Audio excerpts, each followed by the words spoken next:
Le magazine de ce dimanche 20 octobre 2013 a pour invité Berti Abdrahamad Timoko. Il est le directeur de la Caisse générale de retraite des agents de l'État de Côte d'Ivoire. Aujourd'hui, institution de prévoyance sociale, Caisse générale de retraite des agents de l'État de Côte d'Ivoire. Avec lui, nous allons parler de la réforme du système de retraite, en tout cas au niveau de l'IPS SEGRAE.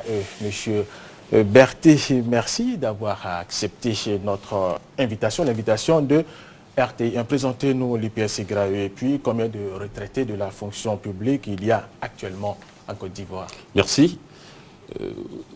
La Caisse générale de retraite des agents de l'État a pour objet la gestion des régimes de pensions publiques, civiles et militaires au profit des fonctionnaires et agents de l'État de Côte d'Ivoire. C'est une nouvelle entité juridique avec la forme d'une institution de prévoyance sociale et qui remplace depuis le 18 avril 2012 la société d'État SEGRAE dissoute. En termes de nombre de bénéficiaires de prestations, nous servons à près de 80 000 allocataires.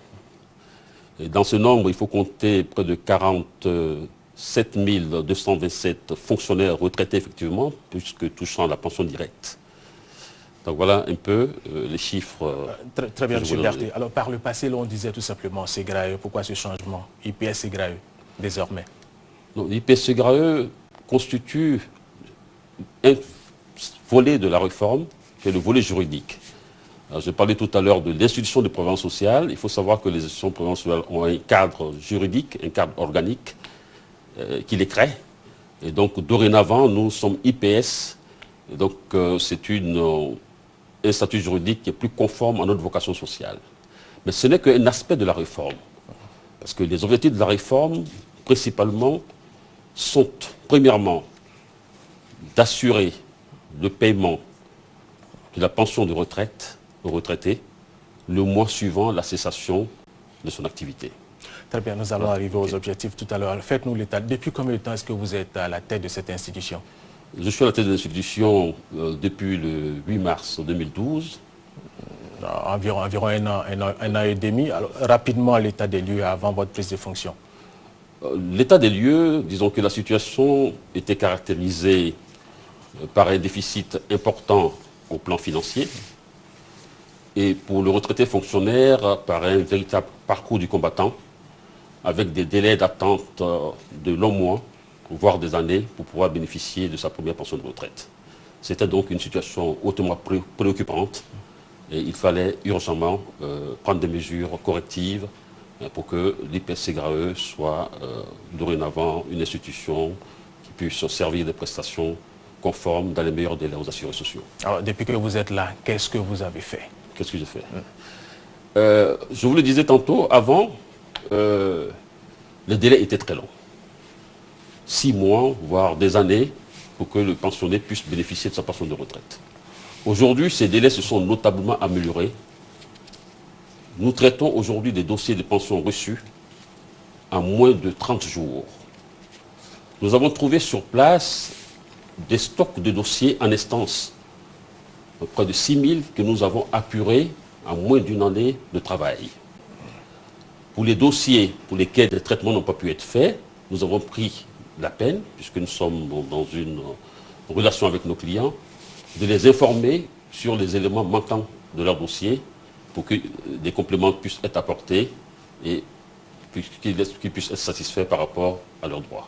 Alors, très bien, au titre de ces réformes, le réaménagement du cadre juridique de la structure, la revalorisation des pensions basée sur les salaires et le relèvement du taux de cotisation, des mesures pour assurer la pérennité du régime de retraite. Il y a également les prêts scolaires cette année, 2013-2014. Nous allons suivre ce reportage de Doua Delazer. Elalima Frezigo est retraitée il y a environ 3 ans. Pour la scolarisation de ses enfants, elle va bénéficier du prêt scolaire de la Caisse générale de retraite des agents de l'État, SEGRAE. Une mesure prise par les responsables de la structure pour apporter un soutien financier aux pensionnaires dans l'éducation de leurs enfants. Quand j'ai appris qu'ici, on peut avoir un préscolaire, vraiment, je suis très émue. Parce que je ne savais pas qu'au sein de la Ségrailleux, on pouvait nous aider. Nous, les veuves qui souffrons, qui n'avons personne pour nous soutenir. Ce geste est apprécié par les personnes du troisième âge, mais pour certains, beaucoup reste à faire. Il serait souhaitable que les jours de réception ne se limitent pas seulement au mardi et jeudi, puisque des gens viennent de très loin. Ils viennent, vendredi on dit on ne reçoit pas, lundi on ne reçoit pas, mercredi on ne reçoit pas. Ils doivent être à la disposition du public comme dans une banque. Il y a eu le logo qui a un peu changé, l'entête. Il y a IPS. Nous devons être informés du changement, parce que nous sommes des usagers de la Ségrailleux. Ce changement de statut juridique de la Ségrailleux, appelée désormais Institution de prévoyance sociale, Ségrailleux, est fait par décret numéro 2012-367 du 18 avril 2012. Plusieurs réformes ont été également adoptées afin d'assurer la pérennité du régime de retraite en rétablissant son équilibre financier sur le long terme au bénéfice des pensionnaires. Il s'agit entre autres de l'augmentation de l'âge de départ à la retraite qui varie entre 60 et 65 ans et du relèvement du taux de cotisation globale de 7% ainsi que la revalorisation des pensions basées sur les salaires nominaux.